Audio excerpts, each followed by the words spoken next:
NASA இப்ப ரீசனா இமாலயா மவுண்டனுக்கு மேல இதுவரைக்கும் யாருமே பார்க்காத அளவுக்கு ஒரே நேரத்துல 4 பிரம்மாண்டமான மின்னல்களோட பிக்சரை ஷேர் பண்ணியிருந்தாங்க.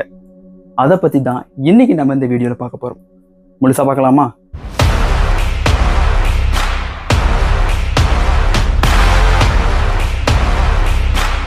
இதை ஜைகாந்திக் ஜெட்ஸ் அப்படி இல்லைன்னா ஸ்ப்ரைட்ஸ்னு சொல்லலாம்.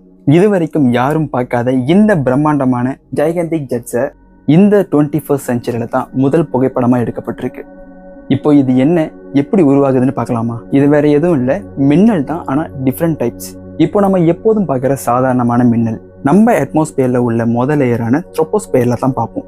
ஏன்னா மேகங்கள் எல்லாமே அந்த ட்ரோபோஸ்பியர் லேயர்ல தான் இருக்கும். அந்த மேகங்களுக்கு கீழே நெகட்டிவ் சார்ஜா இருக்கும். நம்மளோட பூமி தரை இருக்கு இல்லையா, அது பாசிட்டிவ் சார்ஜா இருக்கும். இது எல்லாமே இயற்கை தான். இதுக்கு இடையில காற்று டிராவல் பண்ணும்போது இந்த நெகட்டிவ் பாசிட்டிவ் சார்ஜ்லையும் பட்டு கனெக்ட் ஆகும்போது மின்னல் உருவாகுது.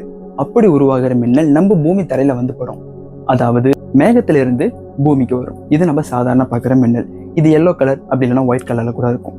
இப்போ மேகத்துக்கு கீழே நெகட்டிவ் சார்ஜா, ஆனா மேகத்துக்கு மேல பாசிட்டிவ் சார்ஜ் இருக்கும். ஸோ அங்கிருந்தும் மின்னல்கள் உருவாகும். ஆனா அங்க உருவாகிற மின்னல் கீழ் நோக்கி வராது, மேல் நோக்கி போகும். மேல இருக்கிற மற்ற நெகட்டிவ் சார்ஜை நோக்கி அது போகும்.